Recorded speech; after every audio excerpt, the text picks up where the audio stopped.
Halo, jumpa lagi dengan saya Asafio. Bagaimana kabar sobat baik saya semuanya? Saya harapkan kalian tetap sehat-sehat saja dan tetap antusias untuk belajar, terutama belajar IPS ya. Nah, pada kesempatan sebelumnya saya sudah menjelaskan tentang Kerajaan Kutai. Kalian bisa cek videonya. Kemudian juga Kerajaan Kalingga, cek videonya. Dan juga Kerajaan em, Tarumanegara, kalian juga bisa cek videonya. Sekarang saya akan melanjutkan untuk menjelaskan tentang Kerajaan Mataram Hindu kuno atau Mataram kuno. Tapi sebelum lanjut, please subscribe, like, dan komen channel saya supaya saya semakin termotivasi untuk membuat video-video selanjutnya. Kerajaan Medang itu dibatasi oleh pegunungan. Misalnya ada pegunungan Sindoro dengan Sumbing. Kemudian di sebelah baratnya ada pegunungan Serayu. Di sebelah timurnya ada Gunung Lawu. Kemudian juga ada Gunung Merapi di sebelah utara. Kemudian di sebelah selatan ada pegunungan Seribu serta Samudra. Selain itu juga dilalui oleh beberapa sungai besar. Misalnya Sungai Bogowonto, Sungai Opak, Sungai Bengawan Solo, dan Sungai Progo. Nah, jadi dengan kondisi seperti itu diperkirakan lokasi tepatnya Kerajaan Medang ini antara Kedu dengan Prambanan. Kedu itu wilayah mana? Kedu itu merupakan wilayah Karesidenan yang sekarang ini mencakup Magelang, Temanggung, dan juga Kebumen. Magelang, Temanggung, ya itu aja, Magelang. Jadi antara itu. Jadi kalau misalnya di lebih spesifik ya berarti sekitar Prambanan, dekat-dekat Jogja seperti itu. Itu lokasi prediksinya seperti itu. Kerajaan Mataram kuno ini adalah suatu kerajaan yang dibentuk, didirikan pada abad ke-8 Masehi, di mana referensi utamanya berdasarkan prasasti Canggal itu menjelaskan bahwa di abad ke-8 ini ada raja yang bernama Raja Sanjaya, yang dia itu menggantikan pamannya yang bernama Raja Sana. Nah, pada saat Raja Sana ini meninggal, itu penduduknya itu sedih karena Raja Sana itu dianggap raja yang cukup baik, bijaksana, seperti itu. Kemudian Raja Sanjaya ini pada masa pemerintahannya dia mendirikan suatu bangunan lingga.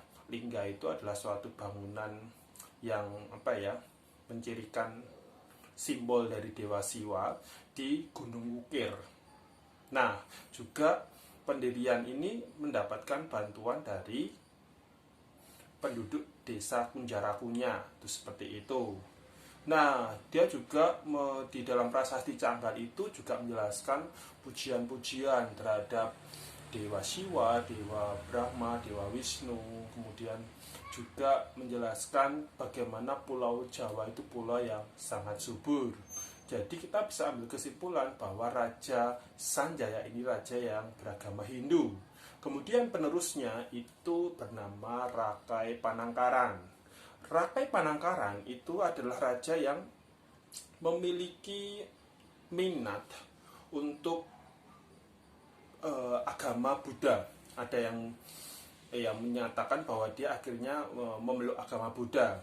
Nah, apa buktinya bahwa dia itu memiliki minat yang besar terhadap perkembangan agama Buddha? Yaitu dia memerintahkan untuk membangun suatu candi untuk memuja Dewi Tara dan juga membangun biara untuk para pendeta Buddha. Nah, lokasinya ada di Kalasan. Candi pembangunannya sendiri itu diperkirakan adalah Candi Kalasan yang sekarang. Nah, setelah Rakai Panangkaran wafat, maka otomatis terjadi perpecahan. Karena keluarga ini masih ada yang beragama Hindu, tapi juga sudah ada yang memeluk agama Buddha. kalau keluarganya sudah terpecah, akhirnya wilayah kerajaan pun juga akan terpecah.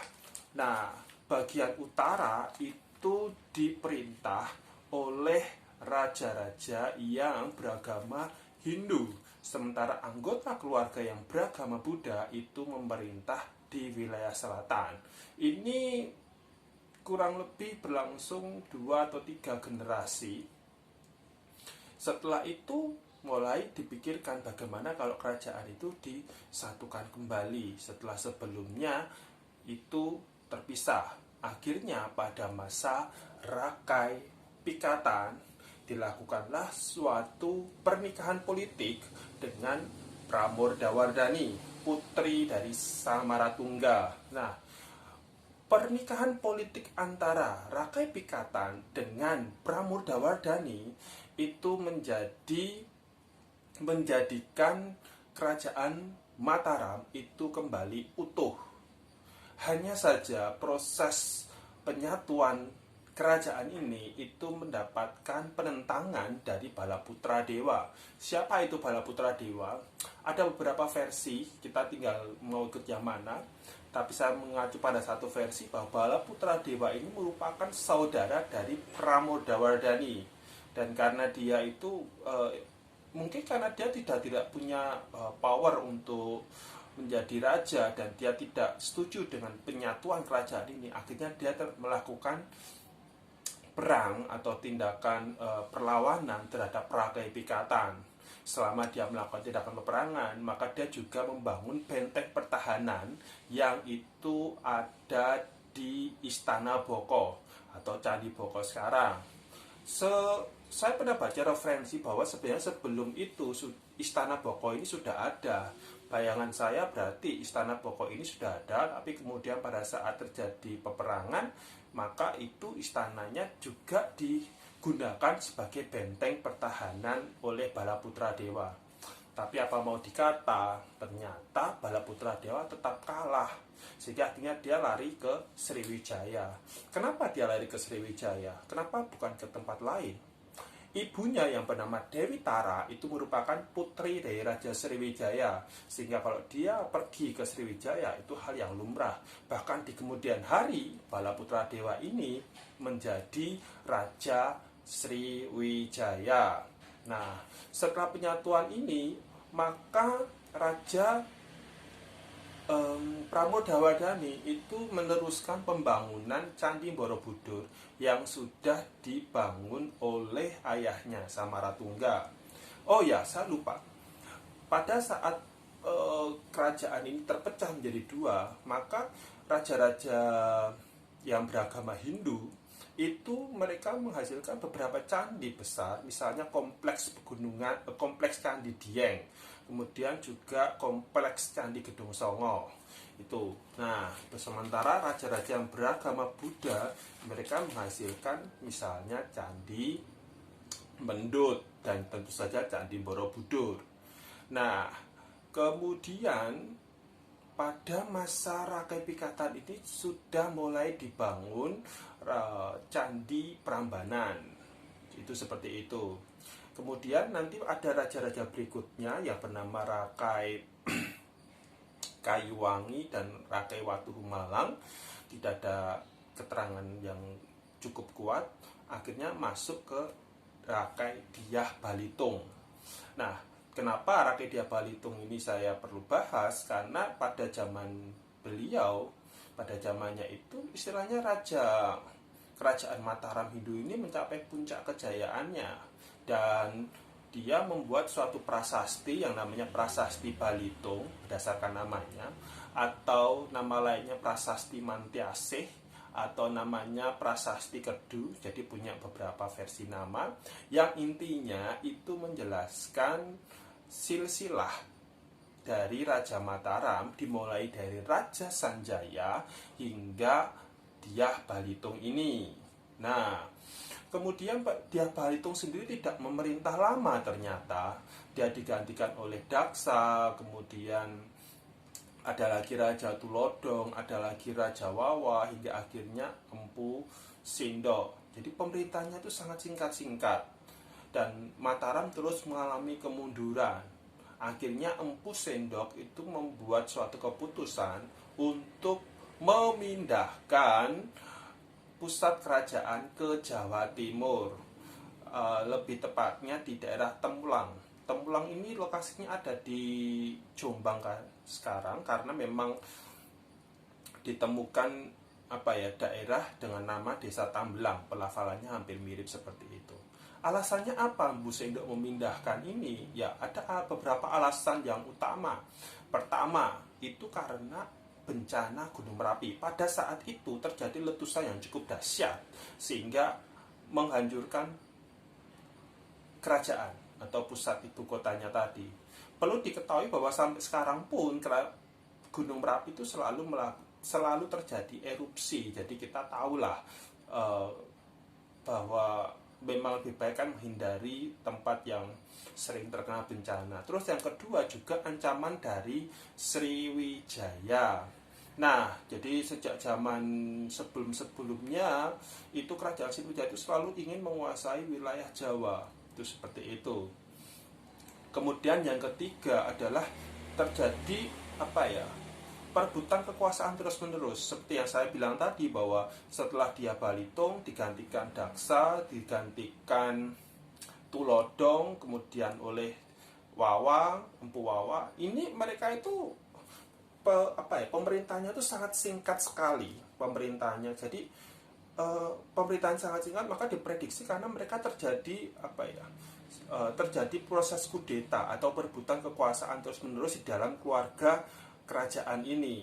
Nah, istilahnya kalau saya jadi orang tersebut, ini kok tempat kok sering rebutan kekuasaan terus mendingan saya pindah aja ke tempat lain. Itu mungkin. Kemudian yang keempat juga karena pertimbangan ekonomi. Apa alasannya? Di wilayah Jawa Timur itu ada sungai besar, yaitu Sungai Bengawan Solo dan juga Sungai Brantas. Dimana kalau sungai-sungai ini sungai besar yang bisa dijadikan sarana transportasi, dan otomatis untuk kegiatan perdagangan itu juga akan lebih baik. Belum lagi di wilayah timur Sungai Brantas ini itu tanahnya sangat subur sekali, sehingga tim produksi beras itu juga, produksi padi bukan beras, itu juga sangat tinggi. Nah, jadi karena pertimbangan ekonomi lebih baik dipindahkan ke wilayah Jombang. Itu seperti itu. Dan Empu Sendok ini pada saat pindah ke Jombang itu dia menandai suatu dinasti yang baru, menyebutkan dinasti yang baru namanya dinasti Isyana. Nama biasanya, jadi kalau yang sebelumnya waktu di Jawa Tengah biasanya dikenal dengan dinasti Syailendra. Begitu Empu Sendok memindahkan ke Jawa Timur, maka dia mendirikan suatu dinasti baru yang namanya dinasti Isyana. Tetapi nama kerajaannya biasanya sama, yaitu Kerajaan Medang, atau kadang-kadang disebut Kerajaan Medang Kamulan. Itu juga sama, tapi biasanya disebut Kerajaan Medang, itu aja. Nah, dari Empu Sendok ini kemudian dia juga memerintah bersama permaisurinya yang nama Empu Kebi, kemudian dia meneruskan, punya anak dan sebagainya. Ada beberapa generasi yang saya langsung loncat aja, yaitu seorang tokoh raja yang bernama Raja Dharmawangsa Teguh. Nah, Raja Dharmawangsa Teguh ini adalah raja yang ingin menguasai wilayah yang sangat luas, sehingga dia sampai melakukan penyerangan ke Sriwijaya. Itu berdasarkan catatan dari dinasti atau berita Cina. Jadi berita Cina menyebutkan pada saat pengiriman ada duta besar dari Sriwijaya yang datang, kemudian pada saat balik ke negaranya itu dia dihadang oleh pasukan dari Singosari, seperti itu. Pasukan dari Kerajaan Medang. Nah, Raja Dharmawangsa Teguh ini itu dia punya putri. Siapa nama putrinya? Tidak disebutkan. Yang jelas dia merencanakan untuk melakukan pernikahan anaknya dengan ponakannya yang bernama Airlangga. Airlangga merupakan anak dari saudara perempuannya yang menjadi permaisuri di Bali. Nah, Jadi pada saat Airlangga usia 16 tahun, maka dia datang ke Jawa untuk dinikahkan dengan sepupunya. Kemudian pada saat melangsungkan pesta pernikahan, ternyata kerajaan Medang ini diserang oleh kerajaan kecil atau kerajaan bawahan yang disebut dengan kerajaan Wurawari. Nah, itu menandakan suatu peristiwa yang disebut dengan peristiwa Pralaya, karena seluruh anggota keluarga kerajaan itu meninggal. Sebenarnya Airlangga dan pembantu setianya yang bernama Narutama itu bisa selamat, dan mereka akhirnya menyepi bertapa selama kurang lebih 3 tahun di hutan Wonogiri. Peristiwa Pralaya ini itu tertulis di dalam prasasti Kalkuta yang tersimpan di India sana. Jadi di prasasti Kalkuta dan menceritakan peristiwa Pralaya plus tuntutan dari rakyat yang diwakili oleh Brahmana yang menemui Airlangga supaya mereka itu atau si Airlangganya itu kembali ke kerajaan untuk menjadi pemimpin, karena biar bagaimanapun dia masih punya terah atau darah Empu Sendok dari garis ibunya, itu seperti itu. Jadi Airlangga ini merupakan keturunan dari Empu Sendok dari garis ibunya yang bernama Mahendradatta yang menikah dengan Raja Udayana tadi dari Bali. Nah, saya lanjutkan. Apa yang dilakukan oleh Airlangga supaya dia bisa memiliki kerajaan yang besar seperti milik ayah mertuanya dulu? Maka ada beberapa cara yang dia lakukan. Yang pertama adalah menaklukkan wilayah-wilayah yang sebelumnya melepaskan diri dari kerajaan. Kerajaan mana saja? Ada banyak, beberapa misalnya kerajaan Wengker, kemudian kerajaan Wuratan, kemudian kerajaan Wurawari, kemudian juga ada Raja Hasin, kemudian juga ada penguasa wanita yang itu dari Tulungagung, seperti itu disebutkan. Jadi saya anggap kerajaan Tulungagung gitu aja. Kemudian cara yang kedua adalah dengan membangun hubungan baik dengan Sriwijaya. Kalau sebelumnya mereka melakukan peperangan, akhirnya mereka ya udah kita temenan aja deh. Akhirnya mereka jadi teman. Bahkan ikut membantu kerajaan Sriwijaya saat kerajaan Sriwijaya itu diserang oleh kerajaan Chola dari India. Kemudian cara yang ketiga adalah dengan membuat bendungan Waringin Sapta. Jelas bendungan ini memiliki fungsi untuk pengairan, kemudian juga untuk mengurangi bahaya banjir, seperti itu. Cara yang keempat adalah dengan memperbaiki atau membangun kembali pelabuhan Ujung Galuh. Ya anggap aja seperti pelabuhan Tanjung Perak, Tanjung Priok. Kalau itu diperbaiki lebih baik, pasti kan itu akan menjadi lebih baik, dan pasti akan ada banyak pedagang-pedagang yang singgah, dan otomatis kegiatan ekonomi juga akan meningkat. Kemudian juga ada lagi membangun jalan yang menghubungkan antara wilayah pesisir atau pantai atau pelabuhan dengan pusat kerajaan. Nah, jelas kalau misalnya kita tahu Sungai Brantas itu kan dia sungai yang dijadikan tempat transportasi kan untuk sampai ke Daha, seperti itu. Jadi kalau dibuat jalan lain alternatif begitu selain dari sungai kan, itu juga berarti kan ada opsi kalau misalnya tidak harus lewat sarana sungai, itu seperti itu. Nah, jadi berbagai cara-cara ini membuat kerajaan Medang akhirnya menjadi besar seperti semula. Nah, sampai di sini kalian sudah jelas bukan?